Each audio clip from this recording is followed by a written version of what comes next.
It can be said that this is the cocktail that started off the whole tiki craze. This is the 1934 Zombie. The question is, if you were served this cocktail, would you order it again?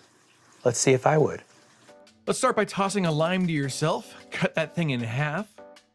Squeeze the fresh juice, and we're looking for 3/4 of an ounce of lime juice. The next ingredient is Don's Mix, which is 2 parts white grapefruit to 1 part cinnamon-infused sugar syrup. Now we only need 1/2 ounce for that. Next up is falernum, which is a ginger, lime, and clove mixture. It is delicious. 1/2 ounce of that. After the falernum, we're gonna move on to 1 teaspoon of grenadine. Use a good grenadine though. Don't get the bright red stuff from the grocery store. The flavor is totally different. Next, let's move on to the Pernod. You can also use absinthe for this.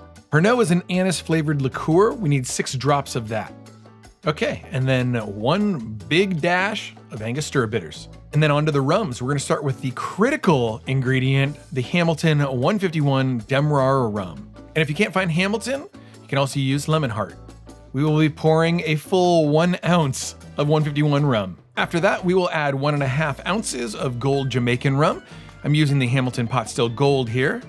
Yeah, this is a boozy one. Go ahead and pour that on in there. And then next up is the Bacardi 8. Out of all of the stuff that Bacardi offers, this seems to be the one that everybody kind of agrees on is a good rum. And it's another 1.5 ounces for that. Okay, we're gonna throw some pebble ice into a mixing tin and then fire up the trusty 1940s model number 33 Hamilton Beach mixer.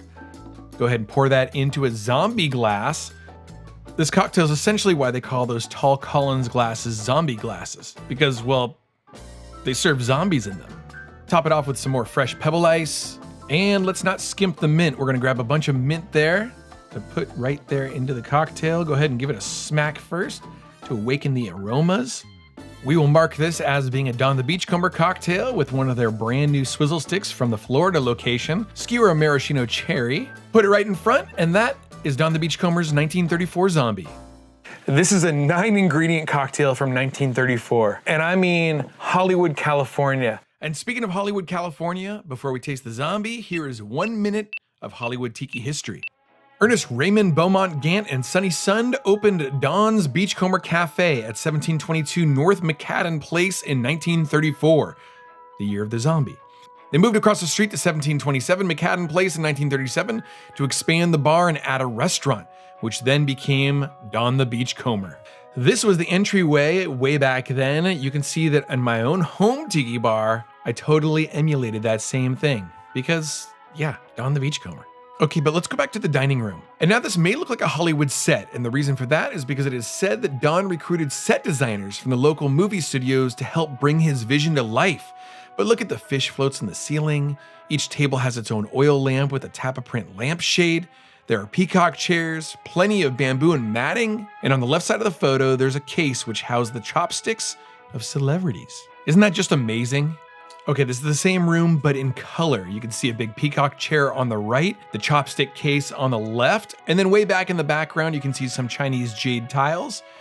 Now the lady on the left here in the foreground looks like she's drinking a Beachcomber's Gold, while her friend over there has maybe a Pai Yai that she's drinking out of a pineapple. And then the gentleman just beyond her looks like he's drinking a Navy grog. You can see the ice cone and the straw poking through it. What an incredible time to be alive. Amazing. And that is my succinct Hollywood tiki history. Now let's taste that zombie. People like Howard Hughes, Jean Harlow were coming into Don the Beachcomber in Hollywood in 1934 to drink this. And I'm excited to try it in the Breezeway. It's complex. There are so many things dancing around on my taste buds. There is lime, but you also get some grapefruit from the Don's mix. There's cinnamon, but it's bountiful with rums, all playing with each other.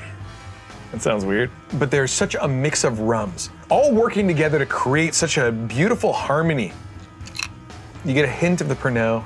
With the falernum, you get hints of ginger and lime and the island spices, all working together to create just damn near one of the best cocktails that has ever been devised. If I were at Don the Beachcomber in 1934, would I order this again?